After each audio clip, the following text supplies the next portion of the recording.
इस संसार में कुछ जड़ी बूटियां ऐसी होती है जो अपने आप में ही बहुत ही ज्यादा खास और विशेष होती हैं। वैसे तो इस संसार में जीतने भी पेड़ पौधे हैं, उनकी कुछ न कुछ विशेषता और खासियत अवश्य ही होती है।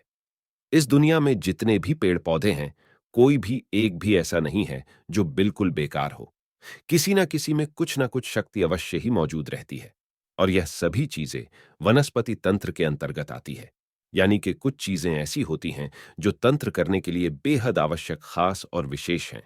तो दोस्तों, आज के इस वीडियो में कुछ ऐसी जानकारी के बारे में हम आपको बताएंगे कि जिसके माध्यम से आप सामने वाले को अपने वश में कर सकते हैं।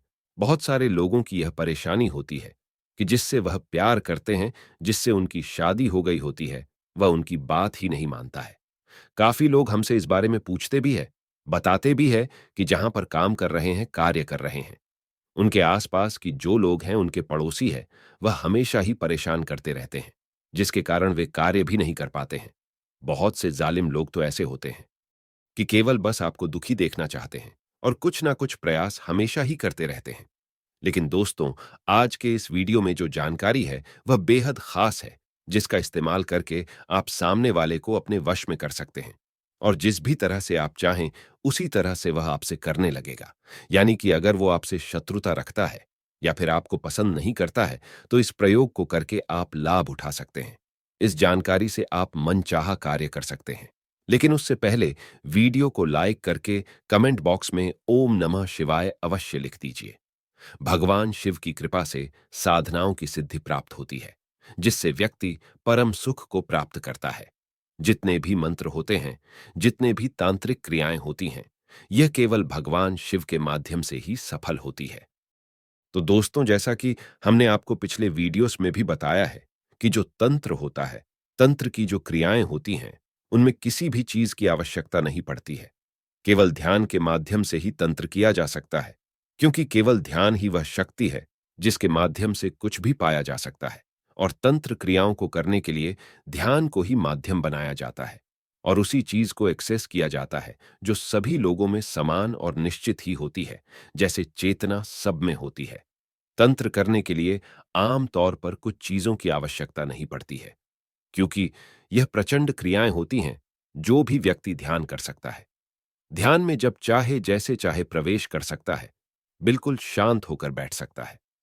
अपने दिल की धड़कनों को अचानक से अपने दिमाग का इस्तेमाल करते हुए तेज कर सकता है, स्लो कर सकता है, तो वह कुछ भी कर सकता है, क्योंकि अपने दिल की धड़कनों को बढ़ाना और स्लो करना दिमाग के माध्यम से यह कोई साधारण व्यक्ति नहीं कर सकता है। यह केवल वही कर सकता है जिसने ध्यान को सिद्ध कर रखा हो।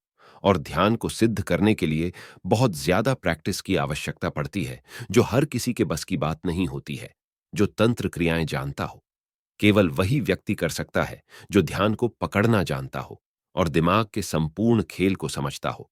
क्योंकि दिमाग एक ऐसी चीज है जो किसी भी व्यक्ति को भ्रम में डाल सकती है। और आपने खुद भी काफी लोग ऐसे देखे होंगे। काफी योगी ऐसे होते हैं कि सर्दी में बैठकर ध्यान करते हैं और उन्हें ठंड नहीं लगती। ध्यान के माध्यम से अपने दिमाग को थामने की कोशिश करते हैं। जैसे कि अगर सर्दी हो रही है, तो उस समय दिमाग में किस प्रकार के ख्याल और विचार उठ रहे हैं, उन विचारों को बदलने की बहुत कोशिश करता है। इस प्रकार लगातार प्रैक्टिस करने से वे अपने दिमाग पर विजय प्राप्त कर लेता है। तो ये जितने भी बातें हमने आपको बताई है, बहुत खास है। जितनी भी चीजें होती है, यह एक प्रकार की सिद्धि होती है। यह केवल उसी व्यक्ति को प्राप्त होती है। वही व्यक्ति इन चीजें को कर पाता है जिसने अपने संपूर्ण 7 चक्रों के इस्तेमाल को समझ लिया हो, 7 चक्रों को पूरी तरह से सिद्ध किया हो, जागृत किया हो, कुंडलिनी ऊर्जा को हर एक चक्र में महसूस किया हो।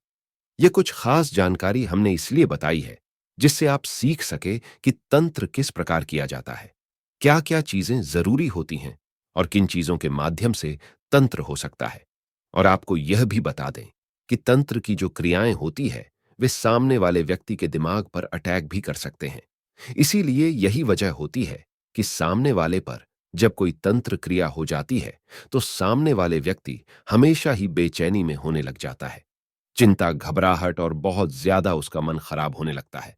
भूख प्यास आदि सब कुछ ही उसकी बेकार हो जाती है। इसलिए तंत्र क्रियाओं को बेहद खतरनाक और सबसे अधिक शक्तिशाली बताया गया है। आपको यह भी बता दें कि जो आज्ञा चक्र होता है, उसी के माध्यम से तंत्र केवल संभव होता है। इसीलिए जितने भी साधु होते हैं, वह रोजाना ही अभ्यास करते हैं त्राटक का, क्योंकि त्राटक में जितनी शक्तियां होती हैं, इतनी शक्ति किसी भी चीज में नहीं होती है, और यह सबसे आसान होता है। सबसे पहले तो आप इस बात को समझें और यह बात देखें कि जो थर्ड आई होती है, वहां पर एक बहुत ही स्ट्रांग ग्रेविटेशनल पुल होती है, यानी कि वहां पर बड़ी आसानी से आप ध्यान लगा सकते हैं।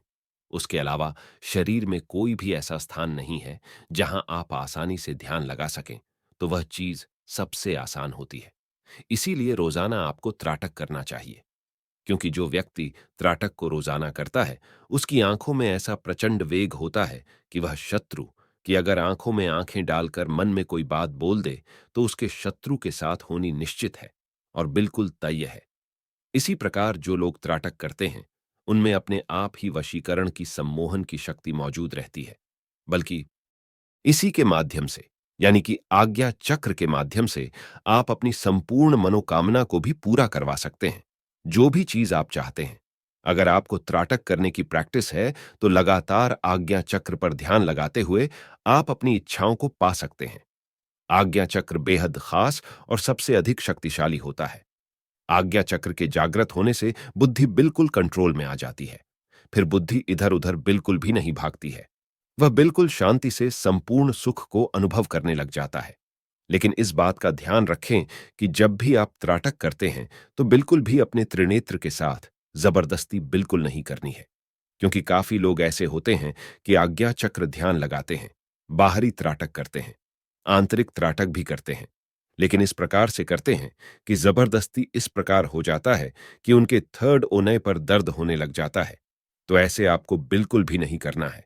जब दर्द होता है, तब उसी समय आपको रोक देना है।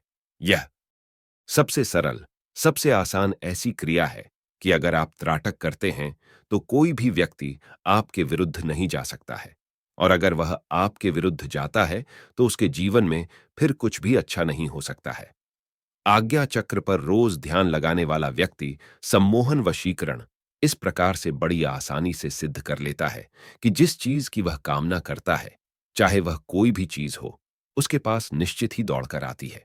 लेकिन दोस्तों, अगर आप ध्यान नहीं कर पाते हैं, आज्ञा चक्र पर भी आपका ध्यान नहीं लगता है, तो आप कुछ पेड़ पौधों की, यानी कि वनस्पति तंत्र की सहायता भी ले सकते हैं। जैसे कि चिरचिटा का पौधा होता है, जो बड़ी आसानी से कहीं पर भी मिल जाता है। इसे अपामार्ग भी कहते हैं। यह जो पौधा होता है, इसमें वशीकरण की सिद्धियां मौजूद रहती है, इसकी जड़ में मौजूद रहती है, और यह कहीं पर भी बड़ी आसानी से मिल जाता है। इसकी पहचान यह है कि इसको जब आप किसी कपड़े पर फेंकेंगे, तो वह चिपक जाता है। काफी जगह इसे अपामार्ग कहा जाता है, चिरचिटा भी कहा जाता है, और बचपन में आपने इससे काफी खेला होगा। आपको केवल इतना करना है कि किसी भी सोमवार, बुधवार, शुक्रवार या फिर रविवार के दिन इस पौधे की जड़ को निकाल कर लेकर आ जाना है। सबसे पहले आपको इस बात का ध्यान रखना है कि ऐसा पौधा आपको चुनना है, जिसके पास आप केवल एक बार जाएंगे, जो आपके घर से दूर हो। ऐसी जगह पर दूर देखना है। यह बड़ी आसानी से कहीं भी जंगल में मिल जाता है। तो वहीं पर जाकर आप इस पौधे को सबसे पहले जल दे दें, और एक लोटा जल चढ़ाकर इसकी जड़ को निकाल लें और अच्छी तरह से धो लें, और एक पत्थर भी ले लें। आप इस बात का ध्यान रखें कि केवल पत्थर पर ही इस जड़ को आपको पीसना है, और जिस समय आप पिसेंगे, तो पीसते समय आपको क्लीम बीज मंत्र का उच्चारण करना है। क्लीम भगवान श्री कृष्ण का बीज मंत्र है। भगवान श्री कृष्ण को आकर्षण का, सम्मोहन का देवता माना जाता है, और यही बीज मंत्र जपने मात्र से ही सम्मोहन सिद्ध होता है। तो वशीकरण करने के लिए जड़ को पीसते समय आपको क्लीम बीज मंत्र मन ही मन बोलते जाना है। जितनी देर में यह पेस्ट बनेगा, उतनी देर तक आपको क्लीम बीज मंत्र बोलते जाना है। थोड़े थोड़े पानी के छींटे उस पर लगाते जाना है, जिससे गिला पेस्ट आपका बन जाए। और बस इस पेस्ट को आप किसी डिब्बे में भर कर रख लें। फिर जिसे आपको वश में करना हो, बस उस व्यक्ति को आपको यह तिलक लगा देना है। जैसे ही आप उस व्यक्ति को क्लीम मन में बोलते हुए तिलक लगाएंगे, वह व्यक्ति बिल्कुल आपके अनुकूल हो जाएगा और आपके वश में हो जाएगा। लेकिन अगर उसे तिलक ना लगा पाए, तो आप केवल इतना कर सकते हैं कि अपने उल्टे हाथ की हथेली में इस पेस्ट को रखते हुए अंगूठे से उस पेस्ट को रगड़ते हुए क्लीम बीज मंत्र का जप करना है, और अंगूठे से ही अपने माथे पर इस तिलक को लगा लेना है। अगर इस तिलक को वह व्यक्ति देख लेता है जिसे वश में करना हो, तो इससे भी वशीकरण हो जाता है। बस तिलक लगाते समय थर्ड औने पर उस व्यक्ति का ध्यान करें। अगर कुछ पूछना चाहते हैं तो हमें कमेंट में बताएं। हम आपकी सहायता करेंगे। हम आपके लिए ऐसे ही खास वीडियो लाते रहेंगे, तो बोलिए, हर हर महादेव, सबका कल्याण करें।